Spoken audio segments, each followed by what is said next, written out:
All right, by now you should have made your prediction about what you think the book is going to be about based on the title and the cover. This can be done on your OneNote page. What we're going to do now is actually start reading the text, so you can see this on your screen and you can follow along. Otherwise, you may have a physical copy of the book which you can use, or you might choose to just read it on your own. One of the good things about following along with the recording is that you can listen to some of my commentary as well as actually listen to the book being read in general. So this might serve, as a good way for you to keep up to date with your reading. I'm going to keep going until we get to a certain point, and then I'm going to stop, and that'll be the end of the lesson for today. So we start with Kip. If you stand on Cheviot Hill at Point Nepean, you can see the ocean on one side and the bay on the other. The bay is protected by the headland. It's calm and blue like a photo in a holiday brochure. The ocean looks wild because it's an ocean. It's Bass Strait. It might be close to the bay, but they are so different, it's hard to believe that only a 5-minute walk separates them. Still, on that day, that night, it felt as if they weren't separate, as if the ocean didn't stop where it was meant to. It came right on over and swept into the bay. So already we can see a little bit of foreshadowing that something is going to happen. We're indicating that an event is about to occur. Okay, so that's the end of Kip's speech.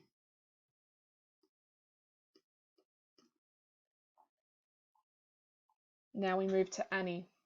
When Grace got lost, I had to go with her. Grace would never have found her way out, not when it was starting to get dark.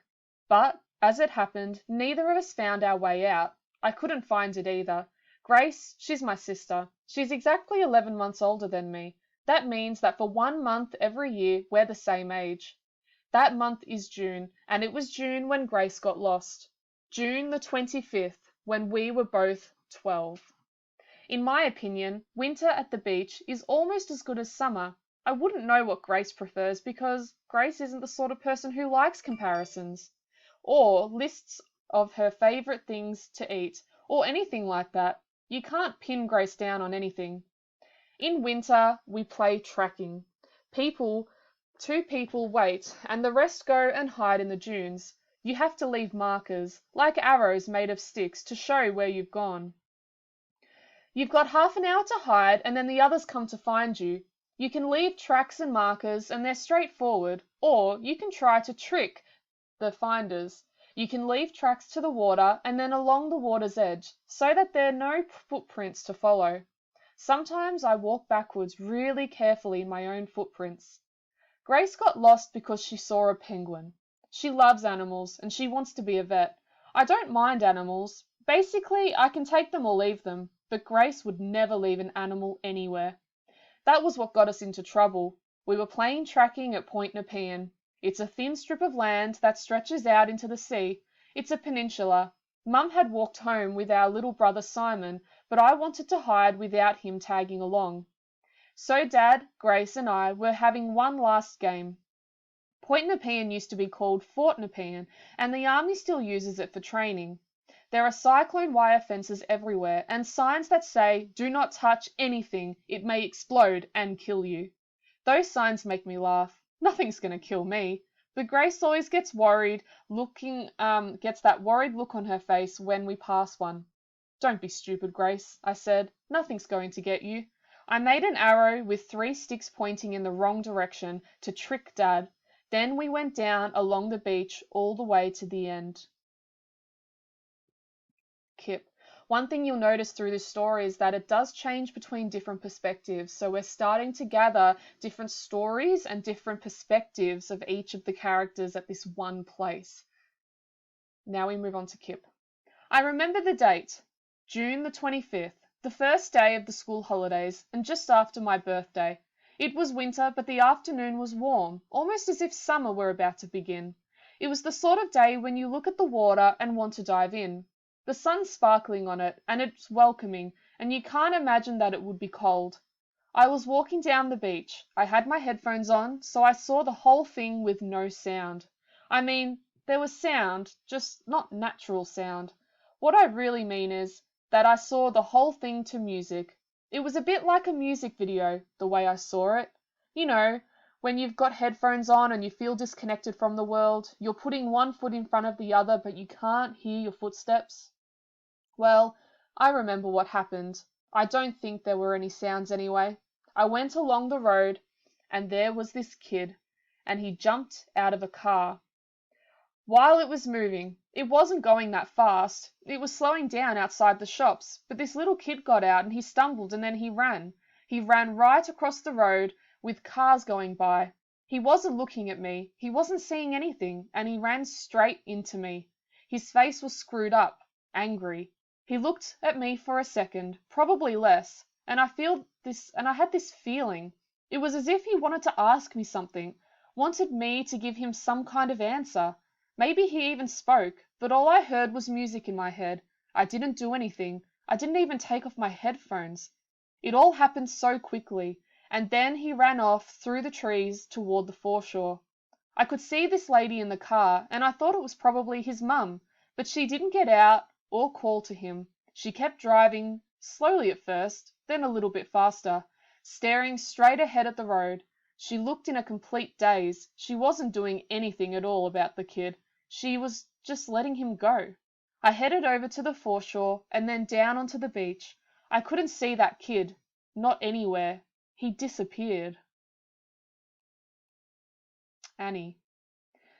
At one end of the beach, there's a rock shelf, and then the heads. The water there is only as wide as the river, and it looks shallow.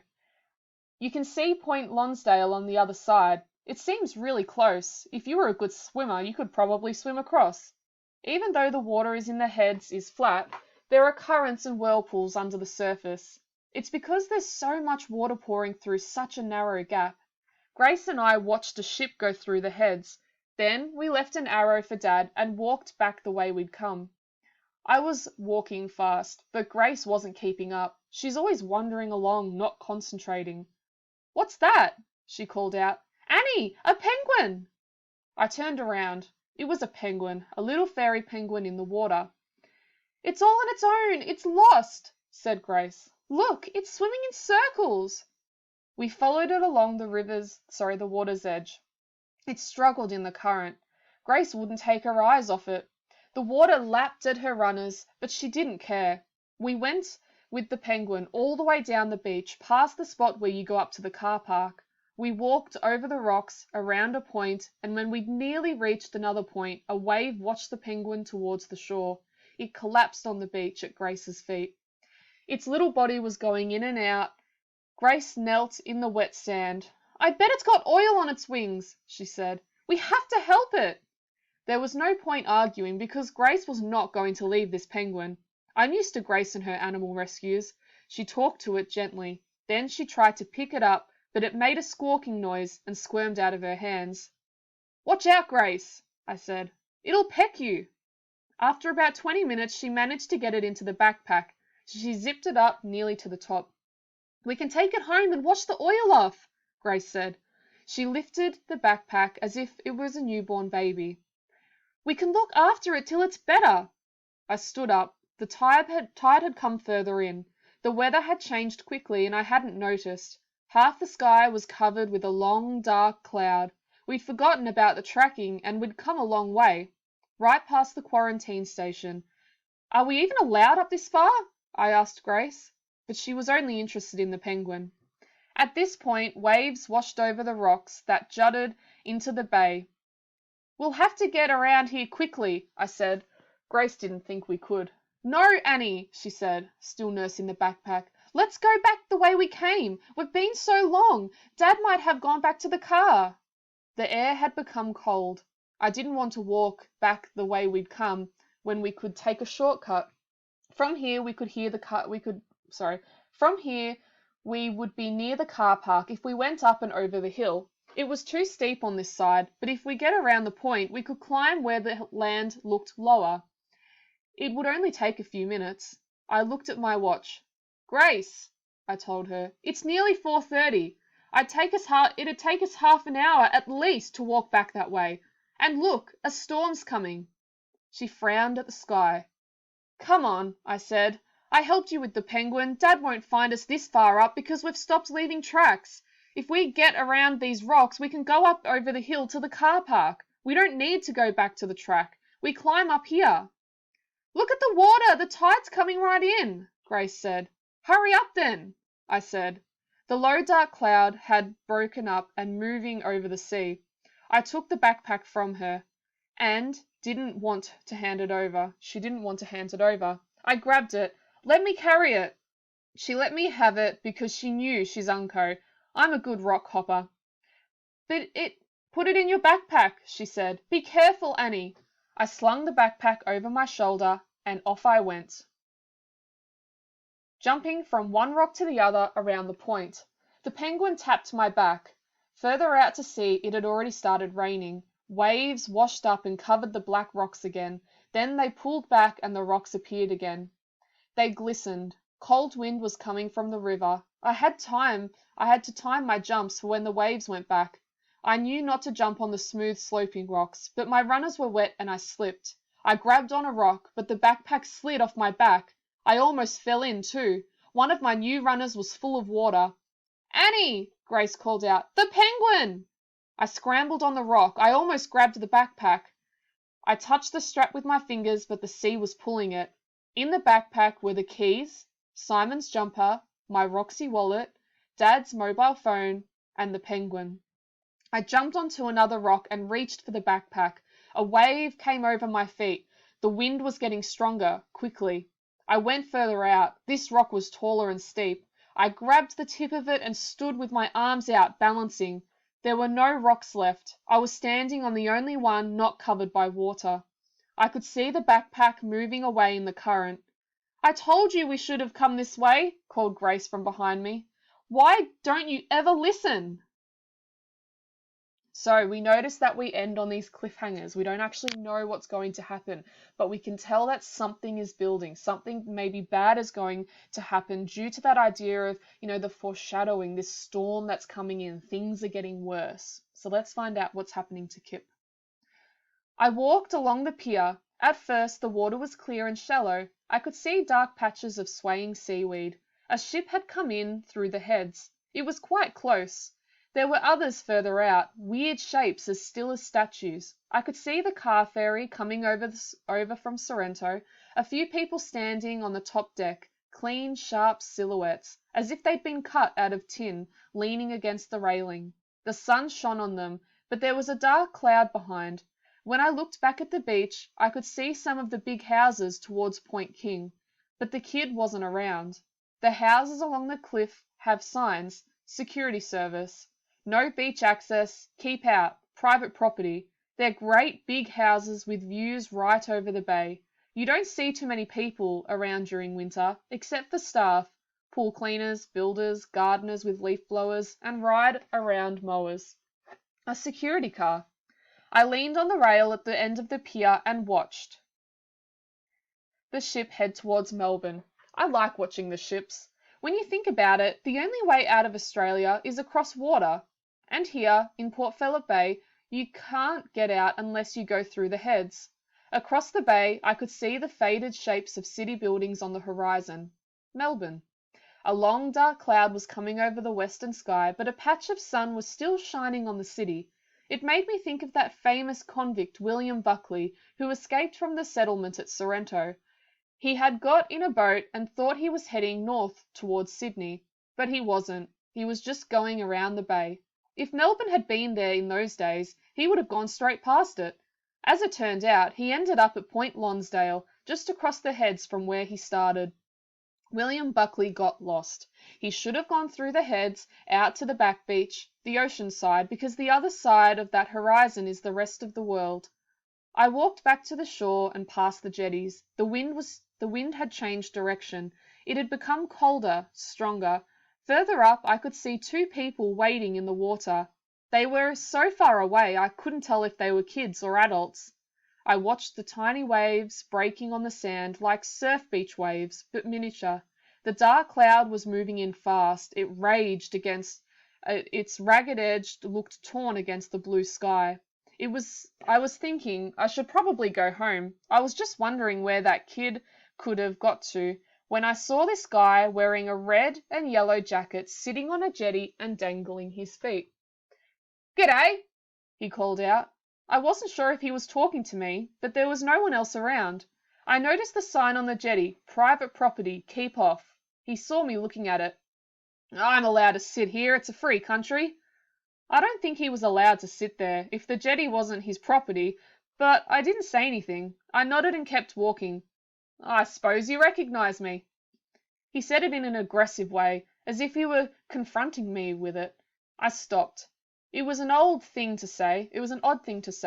I didn't recognize him. I wondered if he had been on one of those reality TV shows. He had a dark face and black hair and really green eyes. He looked a bit like that singer Nick Cave who I'd seen on Video Hits. "No," I said, shaking my head. He shrugged and took a swig from a can of drink. I started to walk off again. "See those clouds? I gotta watch them." I stopped, looking towards the heads. The bank of heavy grey cloud was moving along the horizon above Point Lonsdale. It looked full, like it would burst. "Why?" I asked. "Severe weather, that's what that is." I nodded. "Are you going out on a boat?" The guy acted as if he hadn't heard what I'd said. "People get lost in severe weather all the time," he slurred. "They're getting lost."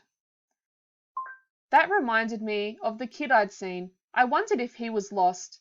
I was about to ask the guy if he'd seen anyone when he hopped off the jetty and into the water. He had bare feet. He was wearing black pants and they got wet, but he didn't seem to notice. "Thought you might have recognized me from the TV." He stumbled slightly in the deep, damp sand.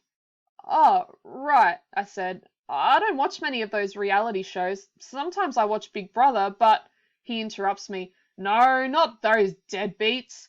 He waded out of the water. His legs were skinny, his jacket was faded corduroy, and it fell around him, taking on the shape of his body, which was bony. He looked up at me and smiled, as if his mood had suddenly changed. His skin was weather-beaten, his face hollow, but he had a turned-up nose which made him look younger than he might have been. "I'll give you a clue." He stood there and played his air guitar for a minute. When I must have still looked blank, he started singing. His voice was deep and husky, breathless but in tune. "Time held me green and dying, though I sang in my chains like the sea." It sounded like a sad song, the way he sang that bit, but it didn't really clear things up for me. The guy looked as if he'd get angry again if I didn't know who he was. Maybe he's been on Australian Idol or something, but he didn't really look the type. I said, "You look a bit like Nick Cave." Was that what he wanted to hear? The guy snorted, as if Nick Cave were a complete amateur. "I have 2 #1 albums," he said crossly. "Don't you recognize the tune?"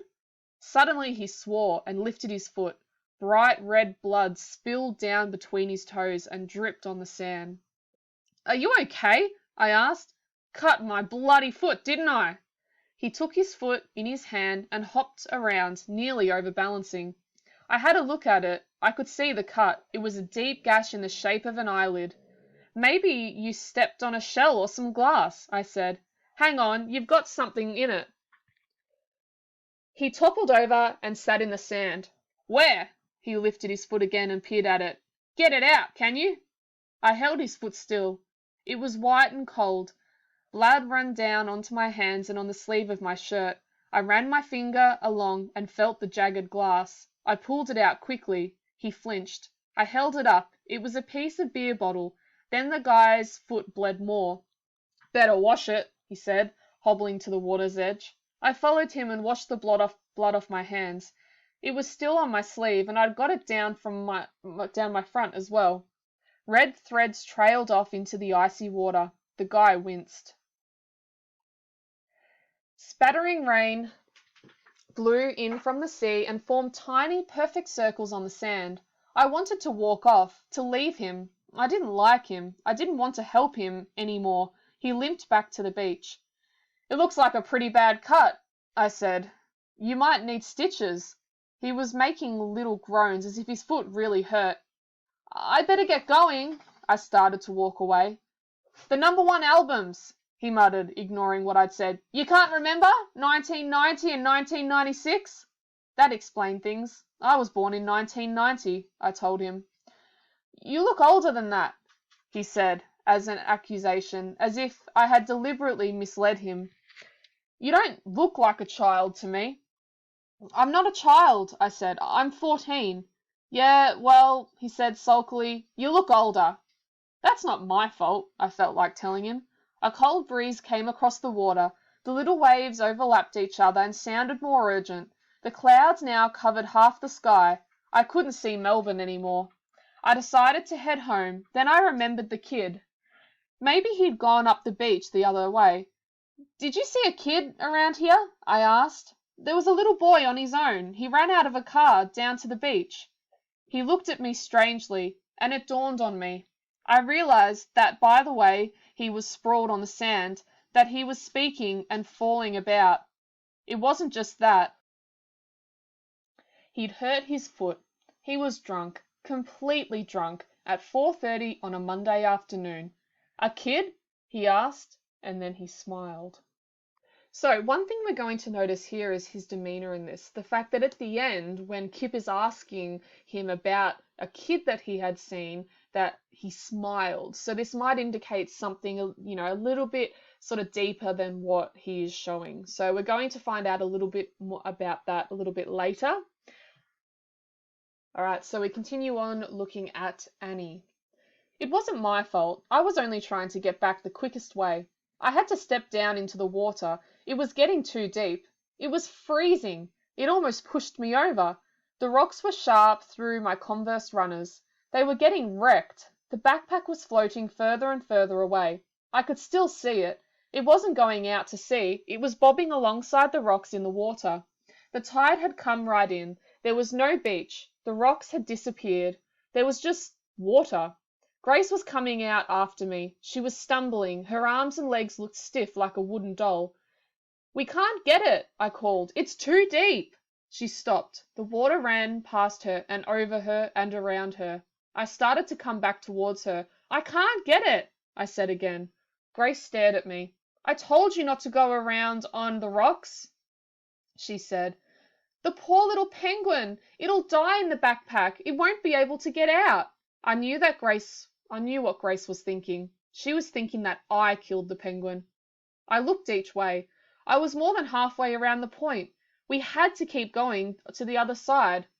Come on, I told her, trying to pull the wet legs out of my... start that one again.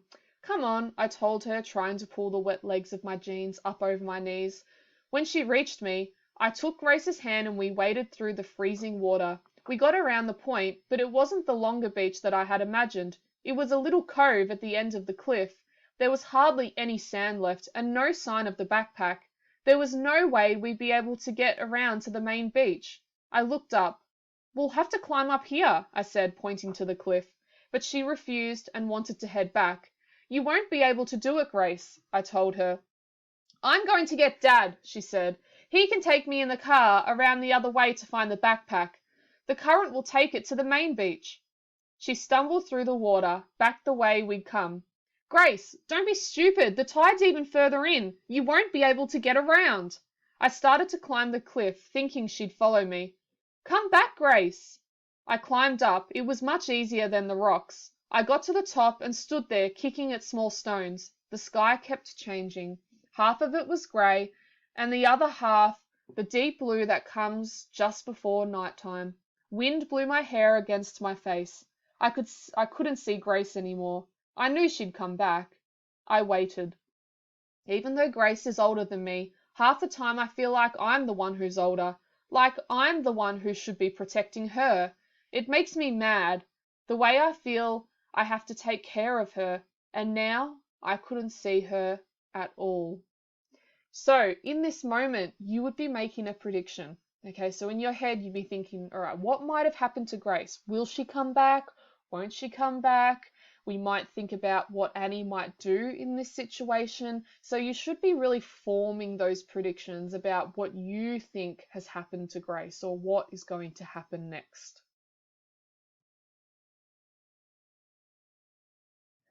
All right, and we move back to Kip. The guy gave me the creeps, so I left him waiting for his foot to stop bleeding, and I walked along the beach towards the point. I could go up to the track and then home along the road. The rain had stopped, but I knew it would start again. The sky was so dark. It was cold, too. The wind was quite cold. I don't know why, but I was worried about that kid. I couldn't work out why the woman in the car hadn't called out to him. Maybe, if I hadn't had my music up so loud, I might have heard what was going on. Had he said something to me? I tried to remember if I'd seen his lips move. Maybe he'd needed help. Maybe he'd screamed and I hadn't heard him. That's what his mouth had looked like, a small dark cave in the shape of a scream. I couldn't get it out of my mind. I was looking out for him, and I thought I saw him up towards the point. Someone was up there, but so far off that I couldn't see clearly. It wasn't normal to be worried about a kid who I didn't even know. But then I worry about lots of things, big things and little things. I worry that terrorists will blow something up in Australia. I worry about the future, the drought and global warming and things like that. I worry that I'll never get a girlfriend. I worry that I can't be bothered doing things like I used to. And I was worried about the kid. Other people wouldn't have even noticed him. Then I started worrying about the fact I was worried about some kid who I'd never met. I'd come as far as the cliff track. I could see a pilot boat going out, moving easily through the waves. The sea pilots go through the heads. Then they climb up a rope ladder on the side of the ship and they guide it into Port Melbourne or Geelong. They do this any time that a ship is coming in or going out, day or night, and even if there's a storm. Sometimes I think I'd like to do a job like the sea pilots. That's real work, not like my dad's job, sitting at IBM, working on a computer, inventing ways to sell more computers. Some people think that my dad's job is great. Lots of kids want to get into IT, but I don't know what sort of jobs there'll be when I finish school. At the beginning of this year, when we started year 8, the principal told us that most of the jobs we'll be doing when we leave school haven't even been invented yet. He said that the world will change in the next 10 years more than it has in the last 40. I don't know what the others think. Most of them aren't thinking in assemblies, and it might be better if I tuned out as well. Because I don't like that kind of talk.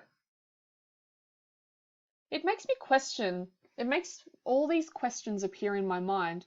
What do they mean the jobs haven't been invented yet? How can we learn to do a job if it hasn't been invented? And what's the point of learning the way we do at school if the world's going to change that much? But then I think, who said it will change that much anyway? People used to say that by the year 2000 we'd all have robots to do our homework and we'd have cars that could fly and all sorts of things. And that didn't happen, did it? I watched the pilot boat till the cliff blocked my view. A sea pilot, that was a job where you really did something. A computer couldn't do that job. Not properly. Not yet. I wondered what the new jobs might be. The ones that no one invented yet. One job I reckon I could always do is sport. Even if all the other jobs fall by the wayside, as Mr. Sweet, our principal, says, everyone calls him sour, which he is. People will always want to play sport, and they'll always want to watch it too. I could have been a swimmer. Actually, I am. I was a swimmer. It's pretty simple. All you have to do is swim as fast as you can. I used to like that about it. When I was younger, it was a rhythm in my life. Thinking about swimming stopped me worrying. You can just concentrate on breathing and it blocks out everything else. It was easy to focus on improving my time. I could name it and then aim for it and reach it. But more than that, I used to like the feel of the water. Water holds you up, it balances you. Then, for some reason, I started thinking, what's the point? I mean, training is okay, but basically it's pointless. You get to the end, and all you can do is turn around and swim back again. That's why I gave it up. I was a state swimmer, backstroke, but last term I stopped. That feeling of the water all around me, it didn't seem as good anymore. The times and the clock had taken over, and then I lost it. I lost the feeling of water. Now I only get it back when I'm in the sea. Because there's no time, no clock, no wall at the end. Once you start asking what the point is, it's difficult to keep trying so hard. Dad told Mum, Kip hasn't got what it takes. He's right. I mean, I still wanted to get faster and better, and I knew what I had to do, but I didn't have what it takes to do it. I wanted to compete for Australia, I really did. But I think I lost the will to swim. I don't know where it went, my drive or ambition or whatever it was. All I know is that it's gone now. The water stopped balancing me. I started to think that it was suffocating me, swallowing me, that I was drowning. I don't know if that's normal or not, but my parents and coach were really disappointed. They said that I was throwing away my gift, that I'd regret it. I knew my parents were still mad at me, even though I made the decision to quit 2 weeks before the end of term. They said, it's your decision, but it's not really, because I know I've hurt them and they'll punish me without meaning to. I can see it already, their disappointed looks, the fact that they're having to change what they believe about me. I always thought I was swimming. For me, it was only when I stopped that I saw how much I was doing it for them. Then they said, take the holidays off and have time to think about it. They say to their friends, Kip's having a break, not Kip's given up or Kip's stopped swimming. Now they're not mentioning it to me, but they're being really nice and reasonable about everything else. Don't they see it's not going to change my mind if they let me turn up my amp or go to the movies in the city? I don't regret giving up. I don't miss swimming at all, but I feel that they had these dreams for me and I've wrecked them. I've closed a door. I've started closing doors on my life already. I think they're worried about me. And what's the worst thing? And that's the worst thing, to know that people are worried about me, because that makes me worry too. The light was eerie now, bright where the sun lit up the water against the dark sky. It reminded me of an eclipse. I was about to turn up the cliff track when I heard something. I turned my head. A beeping noise was coming from the water. I went down to the edge. Something was floating, and there was a light flashing on and off. It was only a little way out, so I took off my runners, rolled up my jeans, and waded in. As soon as I stepped in, I felt a current. Cold waves lapped at my knees.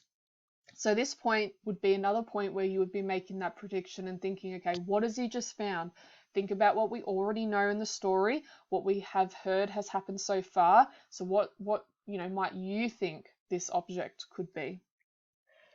And then we find out it was a black backpack floating on the water. I reached over and grabbed it. I lifted it out and unzipped the front.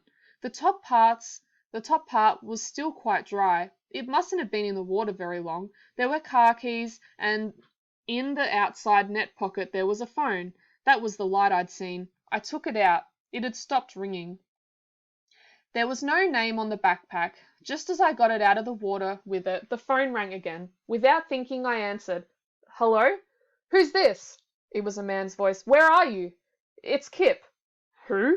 My name's Kip. I just found this phone in a backpack in the water down here at the beach. In the water? Are Grace and Annie there? He was puffing. I looked around. There's no one here, I said. The backpack was floating around the point. There's a strong current from here. Have you seen two girls? Sorry, what did you say your name was? Kip. Who? He sounded angry too. My stars must have said, Monday, watch out for angry people. Like Kipling, the writer. Can you see anyone else on the beach? The phone belongs to me. My daughter had it. I couldn't see all the way around because there was a small sandy cliff in the way. Hang on, I said. I climbed halfway up the cliff and looked towards the heads. I think I can see someone way down near the next point. Two people? He snapped, as if I were telling him only half the story. I can't be sure. I think it's only one. Where are you? I'm at the point at the end of the beach. You mean at Point Nepean? No, I'm on the main beach. Do you want me to go up the path to the road? He paused. No, wait where you are. Stay there. If you see my girls, tell them to wait with you. I'll come down. They're my daughters, Annie and Grace. I think they're lost. Please, just wait where you are with the bag till I get there. I hung up. It was really getting dark now. I had to wait on this cold beach until he showed up. The cloud was charcoal grey, and I could see more rain far off, hanging like a flimsy curtain. Mum would be wondering where I was. I told her I was just going out for a walk. The rain came quickly. It was heavier. I went up the path a bit to the shelter under some trees. I looked at what else was in the backpack. Maybe there was a slicker or something I could put on. I lifted out a jumper. Underneath it, I felt something slick, warm and moist. I tipped the backpack upside down. Something tumbled out onto the wet dirt. A small, dead weight. It gave me a fright. It was a penguin. Why would anyone keep a dead penguin in their backpack? I picked it up by its wing and lowered it back in. Maybe this guy was a vet or a scientist collecting dead penguins for research. It was raining harder now, loudly, splattering, and dripping through the tea tree. I was crouched under. I could see the beach from here, water tumbling into the water. I didn't know the name of the person I was supposed to be waiting for.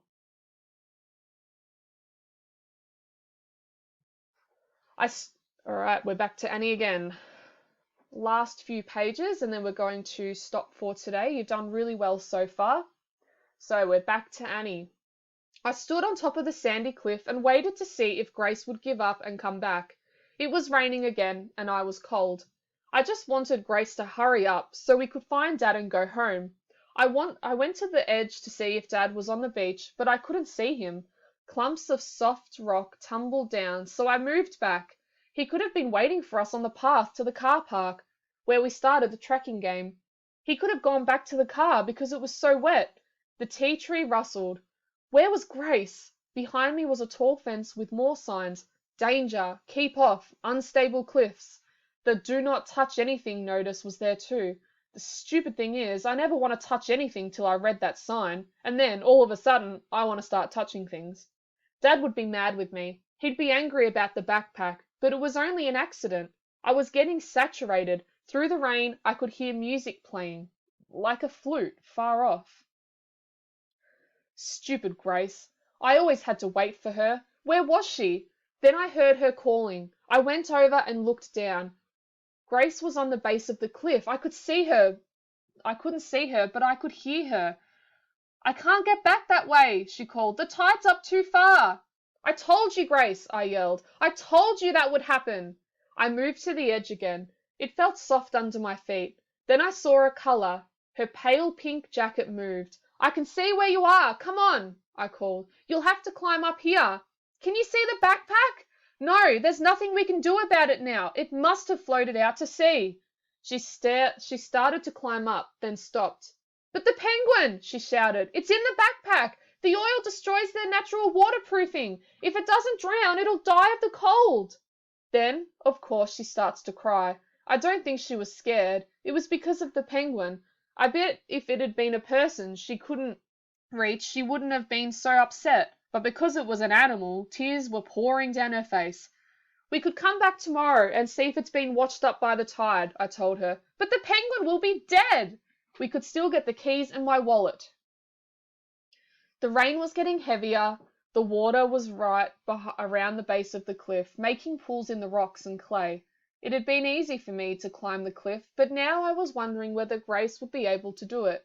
She tried, but she can't climb or anything. Like I said, she's unco. Come on, Grace, it's not that hard. Once you're on the cliff, it's easy. It's just sand, I called down to her. Slowly she came up the cliff. She grabbed at jutting rocks and grasses. Then she got stuck halfway. There's nothing more to hold on to, she called out, looking at me. I'm slipping! Annie! Rain fell on her face, making her blink. Come on, Grace, I yelled. Come on! I stumbled. Something moved. Then the sand shifted. That's when Grace fell backwards. That's when she went under. Bum, bum, bum. All right, so that concludes our reading for this lesson. Well done to you all for keeping up and making it to the end.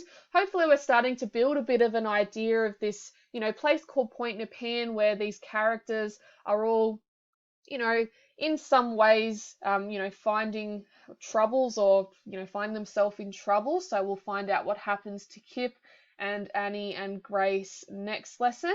Otherwise, guys, move on to your discussion questions next lesson, and we'll be able to have a little bit more talk about the book next time.